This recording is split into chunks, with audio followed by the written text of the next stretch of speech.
Grenademan versus the Zombies by T.C. Rex. This is Rhombus Tix reading to you. Chapter 14. Doc woke with a start. His first thought, aside from, "Why is that rifle pointed at me?" was, "Where's the coffee?" He yawned and stretched. "Freeze!"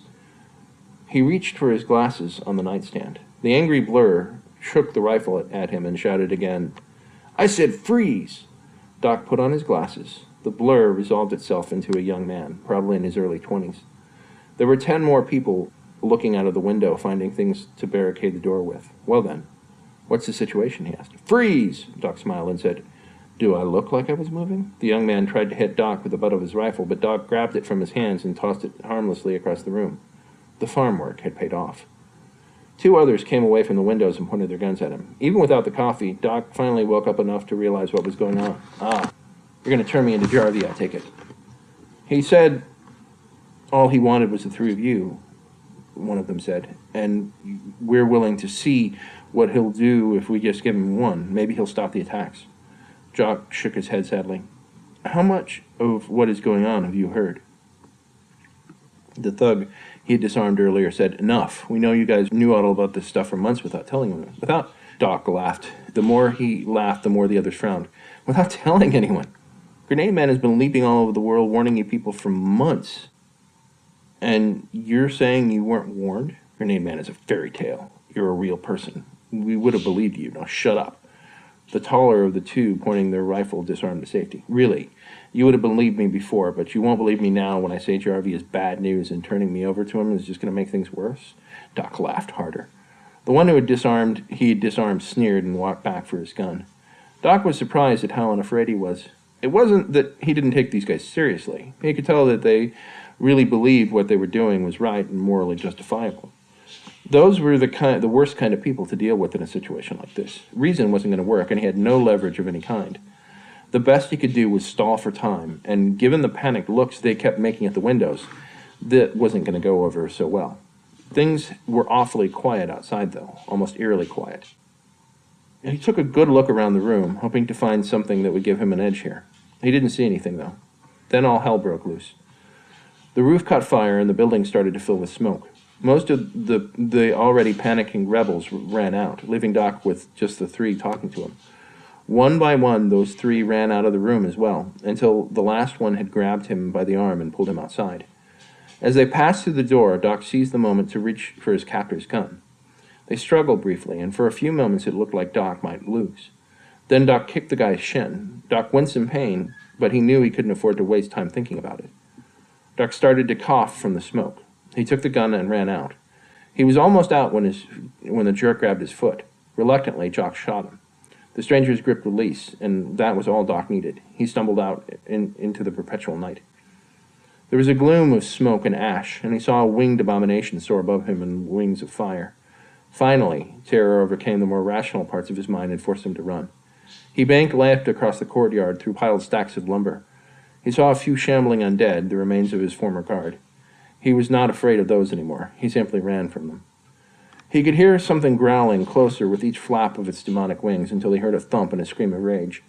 His natural curiosity got the better of him, and he looked back. 2 of the winged demons, which he saw now were little more than corpses with strange flickering wings, were now fighting each other. Beyond them, in the sky, he saw 8 more watching on as if some strange ritual or rite of passage. One appeared to be gaining an edge over the other and then slowly rose into the sky. Had he been saved? What was going on? This question became moot as a familiar siren filled the area. He heard zombies curse wordlessly in rage as they were engulfed in flames. The holy water truck was here. The fire things seemed to sense this and slowly rose further up into the air. One by one they winked out like candles, as if they had never been there. The only evidence was the lingering fire and the smell of brimstone. They had not been illusions. Of that, Doc was certain.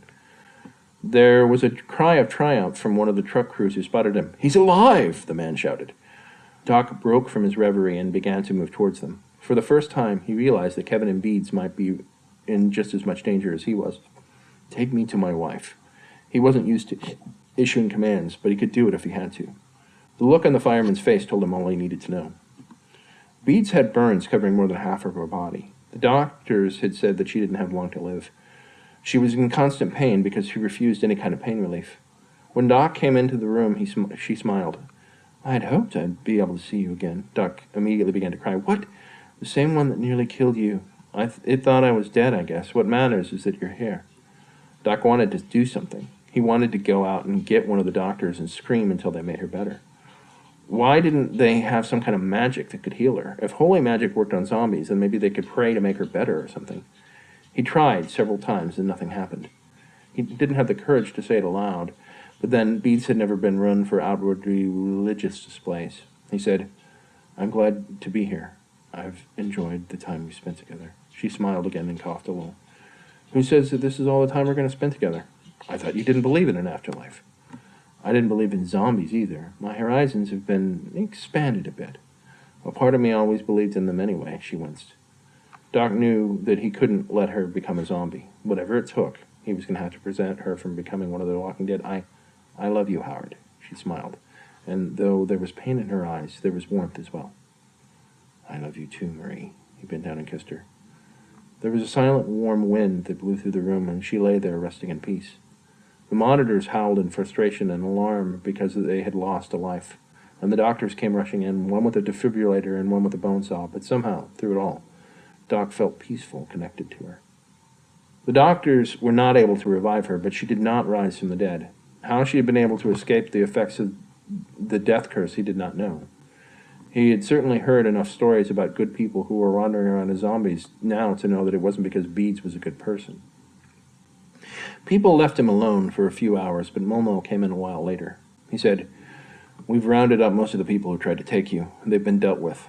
Doc can imagine Momo's definition of dealt with meant. Momo continued. Kevin lived. He set up a trap inside of his bunker that killed half of them right away. Look, I know you want to be alone right now. I couldn't blame you for wanting to crawl under a rock for a long time.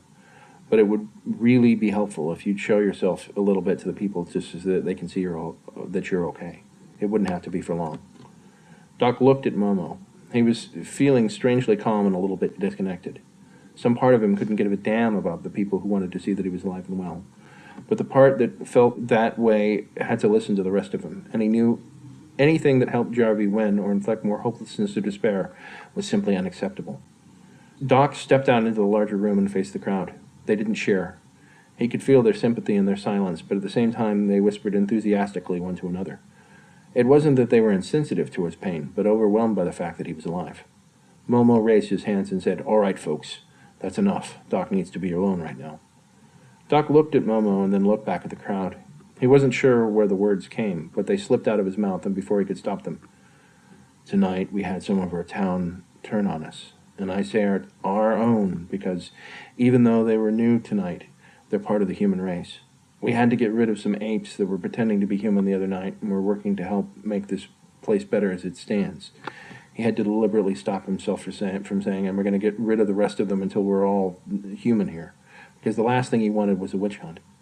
But once he suppressed those words, he let the rest come out. We're going to smash Jarvie. We're going to find him, and we're going to kick his ass. I need sleep, but in the morning, we're taking the battle to him, not just sitting here and taking it. I don't know how, but we're going after him. That did cause the crowd to cheer and made Momo very nervous. Doc waved one more time and then went back to the new room. Doc remembered the first time Jarvie had shown up at the game group. They had been playing a board game, one of those incessant World War II simulations that Hector was always pushing on them. Doc played them sometimes because he liked having Hector around, and Hector helped make the group more stable. Kevin really wasn't into board games anyway, so they played a few of the games that Hector liked. They were able to get him to play more of the games that everyone else played. Jarvie seemed fine at first. He knew the rules and explained them properly to everyone. He took a distinct interest in helping people to know what they were supposed to do, and he could take complex concepts and make them simple with relative ease. At first, he even got along with everyone, but once the game started, he proved to be ruthless. He tried to justify obscure and weird interpretations of the rules in ways that only he approved of, and then almost physically assaulted Hector when he accidentally spilled some soda on the rulebook. Marv and Beads were immediately turned off by Jarvie at that point, but Doc kept trying to find ways to include him in the group.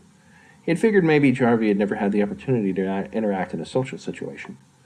Doc had been kind of awkward at that age too, but it only got worse. In the role-playing games, he had showed himself absolutely brilliant in applying magic in unconventional ways. He could get the party out of very tight spots, but he got them into just as many. There was no magic item too small or powerful for him to get. Killing people or backstabbing them on a regular basis was something that he was gleeful about. It finally reached a point where Hector and Marv just didn't show up anymore. Doc was about at the end of his rope in terms of deciding what to do when Oscar had made the bet. And now, because Doc had hoped to give Jarvie one more chance, all hell had broken loose. No, to be fair, he had to be honest with himself. He hadn't accepted the bet because he felt sorry for Jarvie. He had accepted the bet because he wanted to see Jarvie humiliated after all the conflict and suffering he'd brought to the group. And now Beads was dead because of it. Doc knew that to be who he was, he still had to have faith in people. And he wasn't going to let Jarvie take that away from him. But at the same time, he felt the hate well up inside of him. Jarvie couldn't be allowed to get away with this. Doc had to hurt him somehow. It might be petty, but it would make him feel better. But what could he do? And then the idea hit him. There had only been a few zombie attacks thus far, but Marv and the other former prisoners were pretty satisfied with their progress. And much to their surprise, Grenademan had actually proven useful on more than one occasion. Still, when Grenademan had said that they needed to make a brief stop along the way, Marv had been a little worried. When he found out where they were going, he knew that he had been right to have that fear. Marv looked at Grenademan, then he looked at the missile silo and into the darkness beyond it. He said, "You know, this whole place feels like a zombie trap. It smelled like the other place that they needed to hang out. Are you absolutely certain that this is where we need to go?" "Absolutely, Citizen Marvin. Great preparations have been made for just this, our hour of need." Marv sighed. "Fine, lead the way." And into the darkness they went. It was dark, as it always was, but now it was really dark. Doc thought that there must be a new moon out there beyond the ash. He believed that he would see the sun again, but not until Jarvie was dealt with. In fact, he hoped this mission would accomplish just that.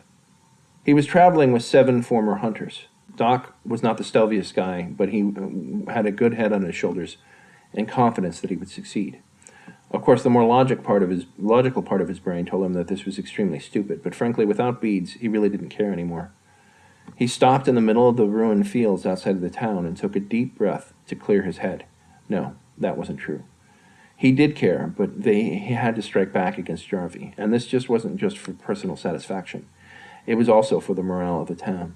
They'd managed to function remarkably well up until this point, but sooner or later, the strain of it all was going to cause him to break, and when it did, there might not be anyone left to pick up the pieces. Doc knew Jarvie, and he knew him well. Obviously, he didn't know him well enough to anticipate that he'd do something like this, but on some level, Jarvie was really predictable. Doc and the other hunters moved closer to the inland reservoir. The smell of death surrounded it. Too many dead animals had clogged up the water to make it safe to drink. They had busted out the chicken processing plant up the river. Without people to tend them, many of them had died horribly. One of the hunters motioned Doc near one of the buildings. Yes, this would do nicely. It was a yacht. Doc had known Jarvie had always had an obsession with the Navy. In any role-playing game that they had ever played, Jarvie's character bought a warship. In any war game they played, one of Jarvie's weaknesses was his obsession with producing large amounts of naval units. The question was how to attract Jarvie's attention to it. Jarvie had to have some way of spying on the town. Maybe it was agents, maybe it was scrying. So all they had to do was let everyone in town know, and the odds were good that pretty soon Jarvie would know about it. One by one, they took off their backpacks and began to rig the boat with explosives. They were careful to hide them beneath the deck of the cabin or in other storage spaces scattered about the vessel. It wasn't as helpful as if they'd been in the sea, but this would do just as well. The lead hunter gave Doc a thumbs up and nodded. Smiling to himself, Doc scraped the name off of the boat and replaced it with the name Lazarus. It was the subtle things that would work here, not any kind of blatant hammer. Because as stupid as he was about most things, Jarvie was pretty smart about a lot of others. Once the name had been replaced and the tripwire had been set, Doc and the others fell back into town. Michelle didn't know why she was supposed to spread the rumor, but she knew that if she wanted to gossip to get out, then her roommates and their immediate circle of friends were the people to tell. She mentioned in passing that there was a boat called the Lazarus that had critical supplies that the town was going to need. The idea was to go out tomorrow and get them. "I hope I'm on this mission," Michelle said. "It will be a great opportunity to get out of town for a bit and do something exciting. I wonder what the supplies are." Yolanda sneered at her. "You'll probably just get yourself killed." "You think so?" Michelle asked. "How do you know?" "Duh, there are hordes of zombies out there." "Well," Michelle said as she laughed, "you've got a point there.